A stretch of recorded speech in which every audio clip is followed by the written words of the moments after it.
how do we figure out how to practice possibility?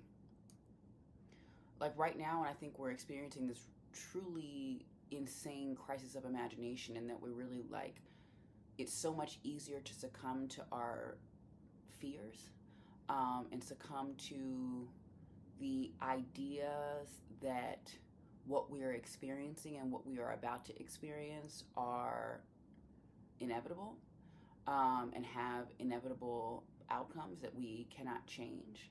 And I think that it is absolutely true that so much of, where we're headed is unsavory. I feel like nothing that we're experiencing right now should be surprising, right? Like everything that we're experiencing right now, to me, is a function of some sort of self betrayal that we ourselves have been complicit in from jump. And so I feel like this moment is, yes, we have to figure out what it is that we are going to do collectively. But like in order to start flexing those muscles, we have to become more allergic to dishonesty than we are to discomfort. And I've talked a little bit about this before, right? There are so many contradictions embedded in this moment. Yes, around like how America has shown up, and like the propaganda and the mythology around its actual tangible impacts over the course of its 249 years. Like all that is real and it's violent as fuck, right? But the strains and the origins of the things that we are experiencing on a broader scale are also occurring within ourselves and in our own lives by virtue of like the ways that we've been conditioned. And again, in order to become the people who survive this, we have to start completely reimagining how it is that we show up to this game called life. And not only that, but this game called life together. And if you want to say that sounds meta, or that's a little bit too far out there, I think that you might be spinning your wheels, because at this point we have to not only have a bigger conversation, but it's got to be grown up as fuck. So everything that we've seen, whether it's like a level of fecklessness, whether it's a level of like just straight up bitch assness, oftentimes like we can draw a straight line to the strains of the ways in which we've practiced that level of self-betrayal in ourselves and in our own lives, and it is very inconvenient to have to admit that. But my suggestion is, what if we could change the act of admitting that, oh hey, maybe we're different than we thought that we were, America. You know what I mean? Maybe, we've changed.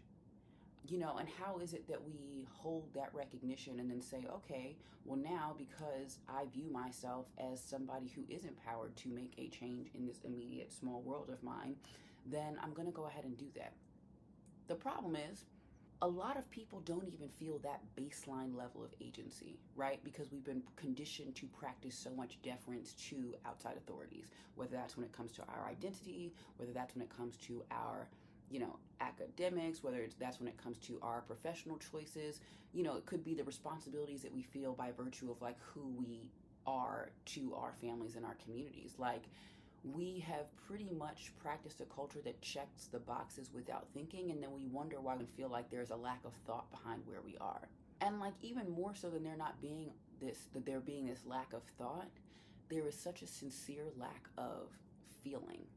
The extent to which we have had to numb ourselves as a survival instinct, but also practice a level of self-medication due to the fact that a lot of us are living lives that we don't know if they're really ours or for someone else, is what is preventing us from being able to believe that we have the generative capacity to define new contours for our existence. And I think a lot of us need to admit the ways and the extent to which we are allowing so much to happen on a broader scale, and demanding and complaining about the things that need to change, which they absolutely do, and there's a lot of shit to be pissed about for sure. But to a certain extent, we also let ourselves off the hook and absolve ourselves a lot of responsibility that we, fail to take in terms of ways that we can be not just main characters, but agents of change in our lives, in our immediate worlds. And so like my question for this week, to piggyback off of the last, episode, is where do you feel like you've been defeated by deference in your life? Have you deferred to ideas, people, unspoken agreements that have cost you? And where could you decide that the buck now stops? Just chew on that. And then you can check out the You Yours hours either at the bottom of this video or on our Substack.